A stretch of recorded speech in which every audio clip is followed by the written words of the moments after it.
This place has such a feel to it, like a gentle nature so far this morning. Loving it every minute, every second. A crazy day is ahead of me, even though I'm completely unaware of it. I'm riding this morning into what is seemingly a peaceful and quiet ride into Yellowstone National Park through its northeastern entrance after spending the night in Cook City, Wyoming. But sure enough, I'm heading into one of the most dangerous and chaotic days I've spent during the summer. My best plan today was to ride the 57 miles to Gardner, Montana, spend the night there, and then ride 44 miles north to Pine Creek the next day and spend a few days at my friend Bruce's ranch until the smoke cleared out, and then come back south to Yellowstone National Park and pitch my tent in as many campsites as I could. My plan didn't work out.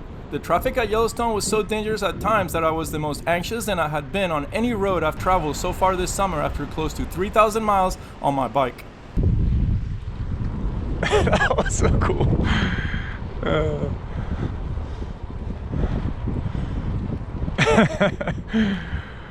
I like bison. They're cool. They got this chill way about them, but they're menacing looking too.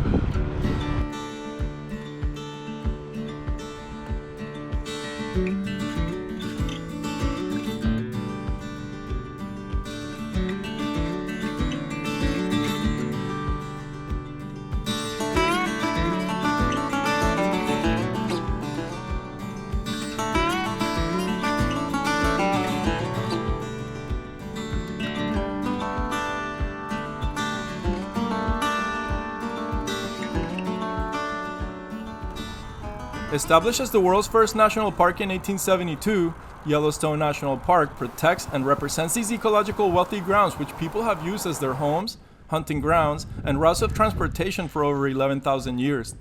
The National Park Service spends resources to try mediate the excessive visitors' demand for the park.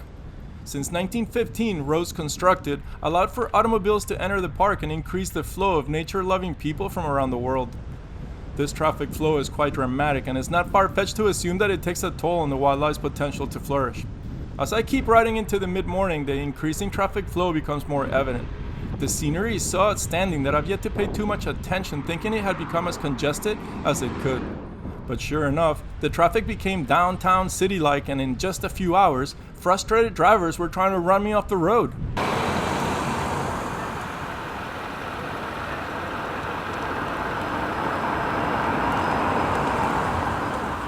I had heard about the traffic in Yellowstone, but not until you see it do you believe it. It is completely busy, and I would not want to be here except on my bicycle. I can like zip right through everything.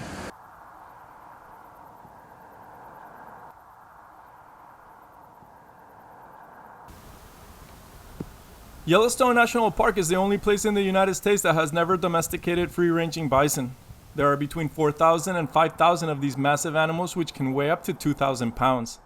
These many bison are descendants of 25 that survived the mass killing of the species during the westward expansion of the country. They provide sustenance to predators such as grizzly bear and wolves. The park recommends not to try pet them or honk the horn when they block the roads, as they are fast and aggressive animals.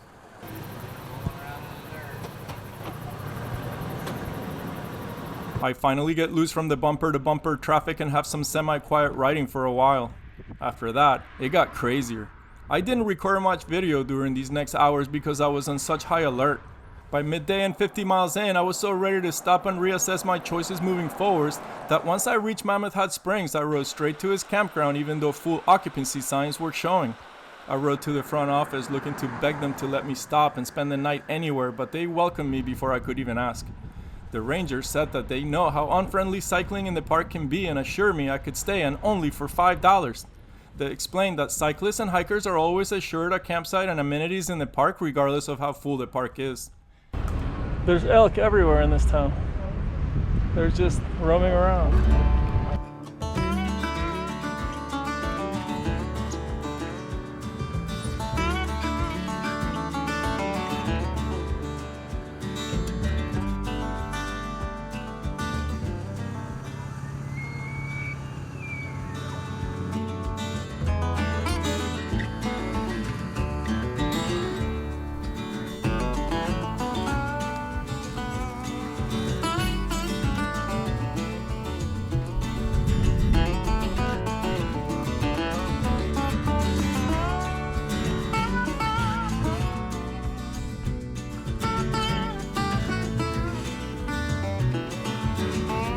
The country around Gardner and especially Mammoth Hot Springs is visited in September by elk during their mating season, which is known as the elk rut.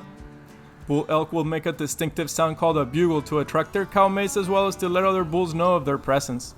The chance to see elk roaming around like seen here is very rare, so I spend most of the afternoon enjoying them while they move back and forth through the campground, busy doing their elk rut and bugling away.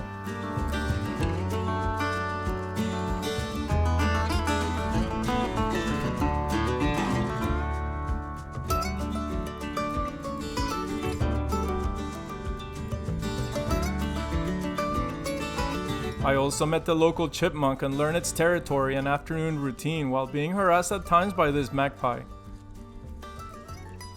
After making some dinner, I watched another sunset come about while reflecting on the amazingness that is bicycle touring and all that it has to offer.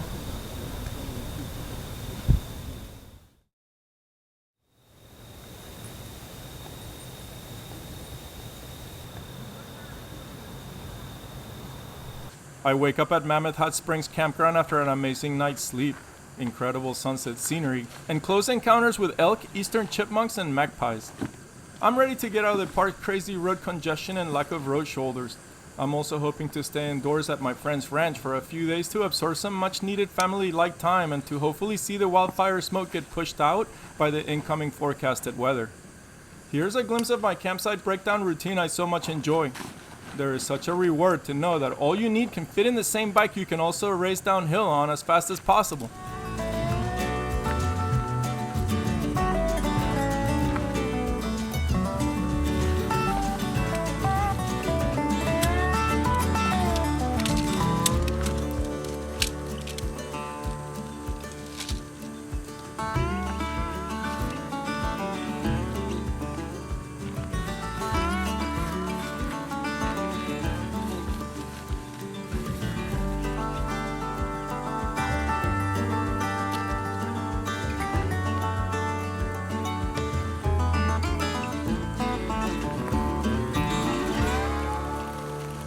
Time to get out and right to Pine Creek. It's only like a, I think, 40-mile ride, and looking forward to seeing friends and hanging out with people that know me instead of people that don't know me. And I'm kind of like worried about riding in the Yellowstone Park. There is no shoulder. People are crazy trying to pass all the time, and it's not very safe, really.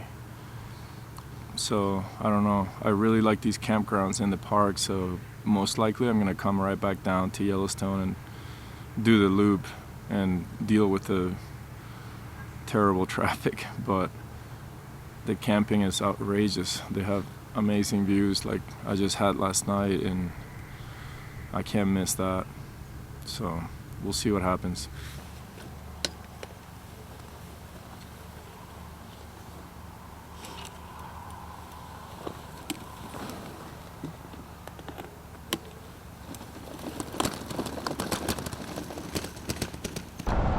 I was just told by a ranger's volunteer at the campground that they don't recommend bicycling in the park because it's so dangerous, and I lived it yesterday, so I don't know what my chances are of coming back to the park with my bicycle, which is a total bummer. I really want to camp in the campgrounds here, but I don't know. I kind of want to get back to a shoulder.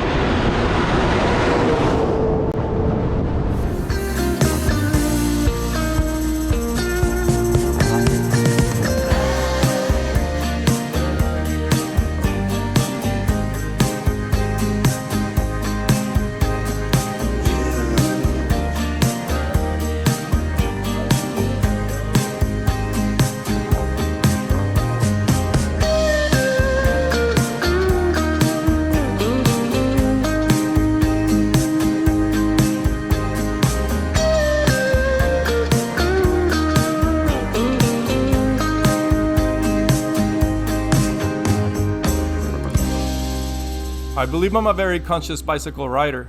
I love my truckers and motorcyclists and stop all the time if I feel I'm holding up any traffic. This makes my days longer, but since I'm almost always not in a hurry, I don't mind. During these 2 days in the park, it did not matter. I stopped constantly, but still had drivers try to pass me around blind turns on the road, not only endangering themselves but also me. While descending from Mammoth Hot Springs heading towards Gardner and out of the park's shoulderless roads, I decided to take the full lane so as to keep drivers from squeezing by me and endangering all of us.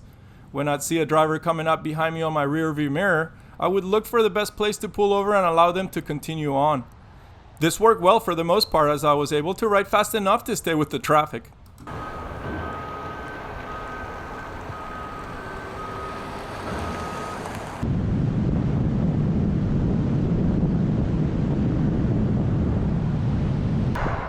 I'm back to having a shoulder and I love it! It's so good. Wow, that Yellowstone Park wore me out.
After exiting Yellowstone National Park's north entrance at Gardner, I start riding northbound on Highway 89 towards Pine Creek. Once again, I'm gifted with an unexpected scenario riding on a nice shoulder with some of the most spectacular scenery. The Paradise Valley I am on is created by the Absaroka Range to the east and the Gallatin Range to the west. I'm in high heaven and cranking unobstructed miles at my heart's content. I stop as often as I can to absorb the relentless natural beauty that's surrounding me. Woo! Beautiful!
As I make the turn into Pine Creek Road, I ride past a young bull that had jumped the fence. As soon as I made eye contact with him, he started chasing after me. Here I was about to get into a fight with a bull after riding past all these bison and elk the last 2 days.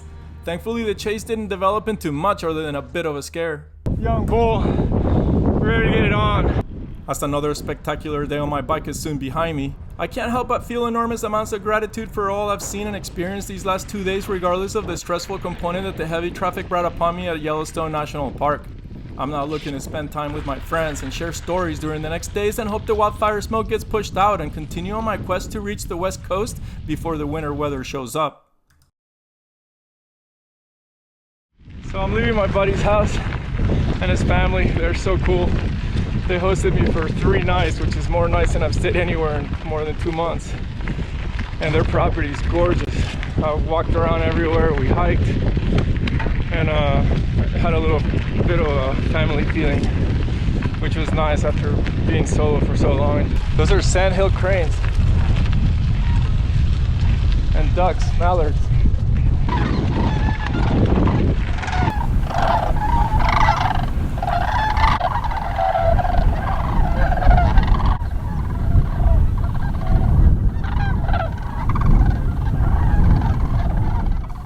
The wildfire smoke cleared out like forecasted during the 3 nights I hung out with my friends at Pine Creek. I'm now on my way towards Helena, the capital of Montana, spending the night at the town of Wilsall, the city of White Sulphur Springs, and at Chinaman's Gulch before getting there.